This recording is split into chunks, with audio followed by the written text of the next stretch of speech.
Morning, Ursula here. Hay. Yep, that's what it's about today. Hay. No, actually, it's straw. My neighbor left me a beautiful pile of grass in the compost here, and it's time to start planting potatoes today. Last night went down to 23 by my thermometer, and we had to kind of wait till the temperature got up above freezing here. But the ground is warm. Potato bed has been sitting in the sun, and it's time to get things going up here. So I have my potatoes, and each one of them has at least 2 eyes on it.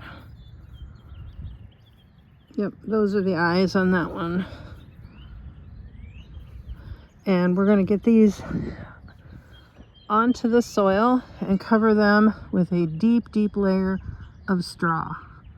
And I'm also going to pull some of the cleavers out of here too. I see them growing. This is just a really unused space back here, and I'm hoping to get a good harvest out of this.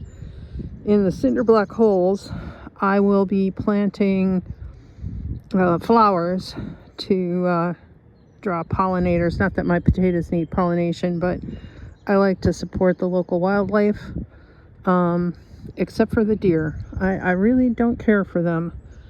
The other day there were 11 of them back here. 11. This isn't that big of an area. 11 deer, all does with fawns. So let's get to planting potatoes.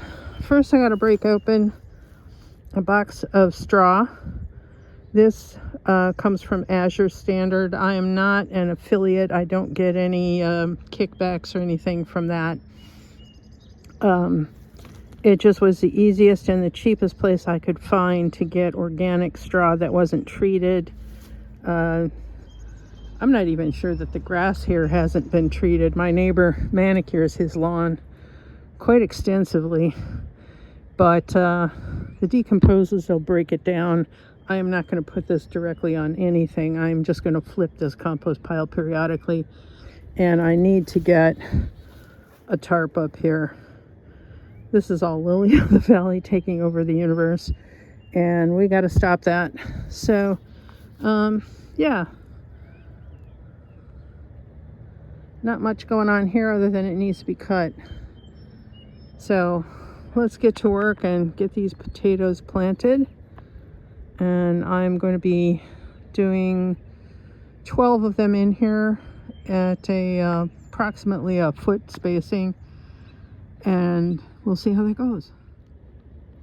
Yep, it's as simple as that. Just space them out, and they're not perfect. I didn't take a tape measure. Lay them out. Now, cover them with straw. One box did this bed. I thought it might take 2, but I was wrong. It was packed in there pretty tight. I had to fluff it. Now, if you have hay fever, this might not be the best method for you, because, man, that's a lot of chaff and dust. But I got it done very quickly. Now, what I'm going to do, just because the deer walk through here, and I don't need them stepping on the potatoes, is to put a fence piece that I bought that is made out of chicken wire. I'm just going to lay that down. It'll keep the straw in place until it gets watered, but also it'll keep the squirrels from digging and hopefully the deer from stepping on anything. So that's one down. Now on to the next bit. And on to the more tedious portion of the program. These are potato grow bags, and those are deep pots that I purchased for this. The deep pots will get 2 seed potatoes in each. The grow bags will only get 1. They don't produce a whole lot. I think the most I ever got out of a container was maybe 3/4 of a pound. They say there's some kind of a rule of 10 you know, 10 times the weight of your potato is what you get from that plant. And it would make sense if my potato only weighs an ounce to 2 ounces that I would get 10 times that amount. So that'd be under a pound. 10 ounces, yeah. But that's only if the growing conditions are absolutely perfect. If the squirrel doesn't dig the potatoes out, which has already happened, and yeah, there are things. Another thing that happens is that they need to be fertilized because they don't have access to the rest of the environment to get their nutrients. What else have I had happen to potatoes? Just they cook in the sun. It just gets too hot after a certain point in time, which is why I'm starting these so early. It is about a month before our average last frost date. I'll cover these or put them in the garage like I did with the ones I planted earlier. All these guys, we get an entire week without any temperature going below freezing. So you can see the garage got fully populated, and it's time to bring the already planted ones down the hill to put them in the sun. Most of these are French fingerlings. I have 2 different batches. I think there's also a blue Viking in here. So those will go down the hill in the sun along the driveway up against the house where we have a microclimate and it stays warmer there. This is the hard part now, the hauling up and down.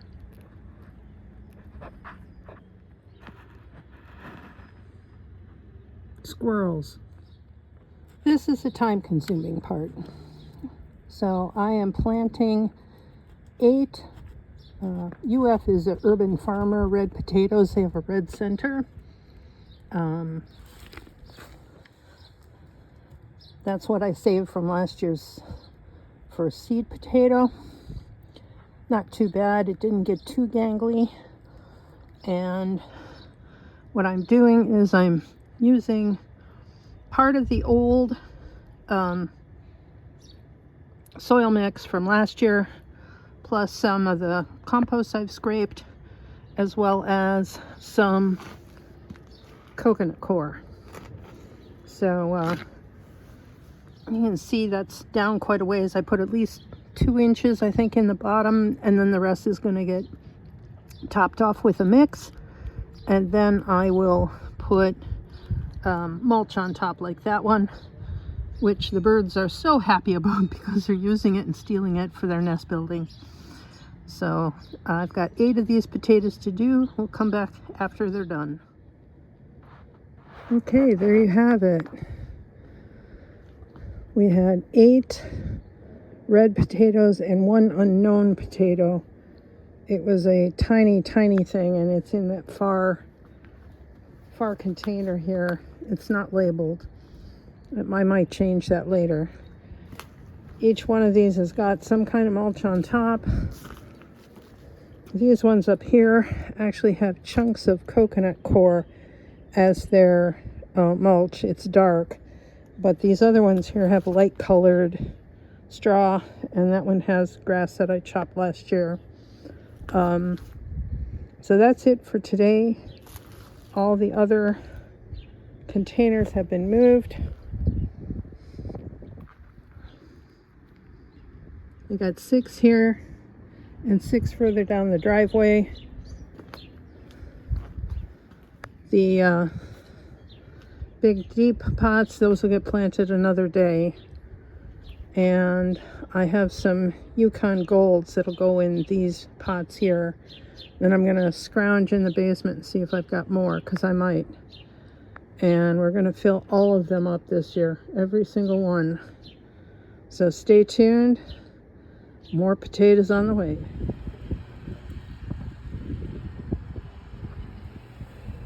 Yeah, another day.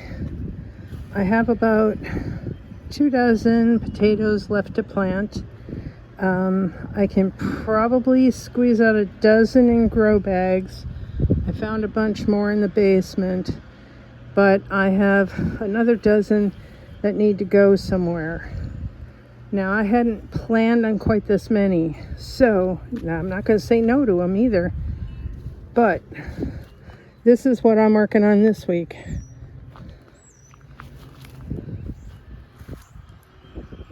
Now, this bed I have designated to grow carrots and cucumbers in, and I have to set up a trellis for the cucumbers.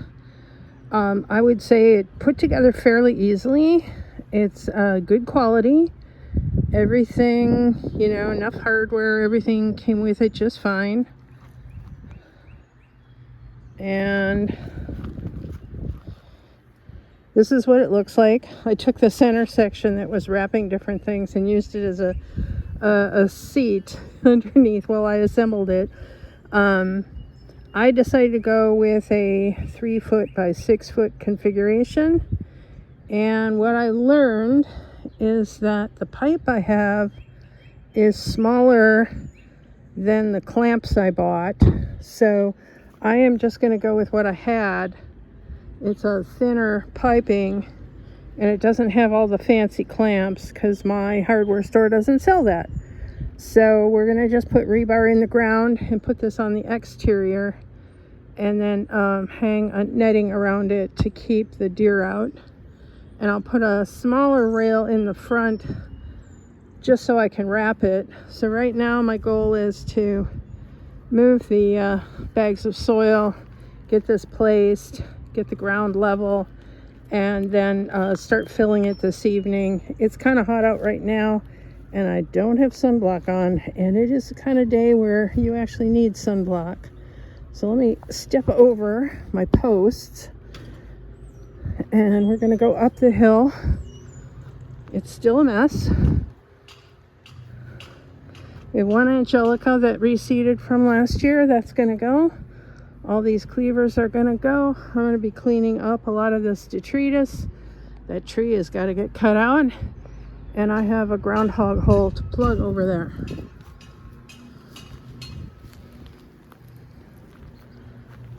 You can see I've starting to think about setting up the fence back here.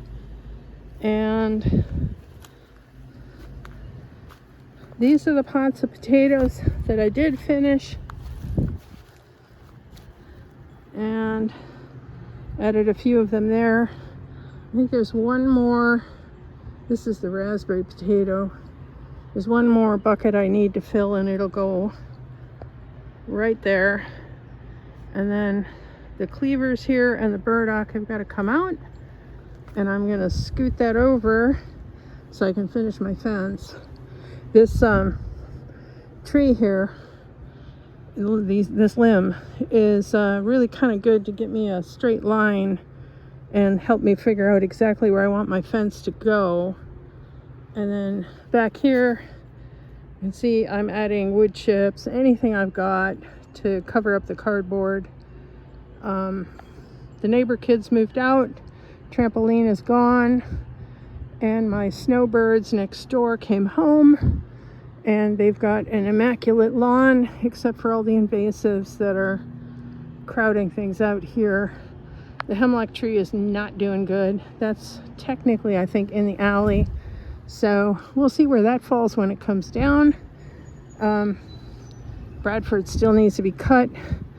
My goal is to cut it just above these limbs right here, and then next spring graft it with an Asian pear. And my other neighbor has something like a Bartlett. I'm not quite sure. It's very tasty, and he said I could have cuttings, so that'll be fun to learn. I've never done that before. So yeah, we're working on things slowly. I'm thinking that, like my makeshift bed there, I may take the wood away here and put another makeshift bed to put my other 12 potatoes. I don't seem to have a problem with potato and deer. they're just not interested. The persimmon here in this small fenced in area, that's going to come out. It wasn't right from the beginning. The nursery sent me a persimmon for the wrong zone. I'm in zone 6, they sent me a zone 9, so that thing died back to the rootstock, and I'm not sure it's even alive at this point. The hazelnuts, those are doing fine.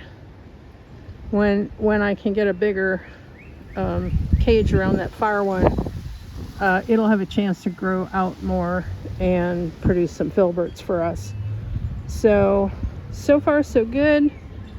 No skunks appear to have been digging, and I think I'm gonna put some hardware cloth down underneath those steps all the way to the tree stump, just to keep anything from getting ideas.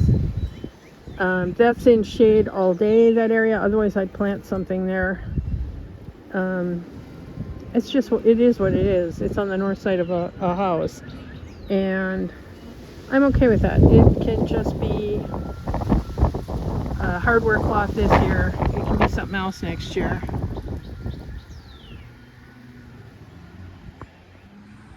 That's my gomi berry bush. I should have gomi berries this year. I think it's an every other year crop. I didn't have any last year, but it makes the most wonderful jam. Anyway, take care everybody. Happy gardening.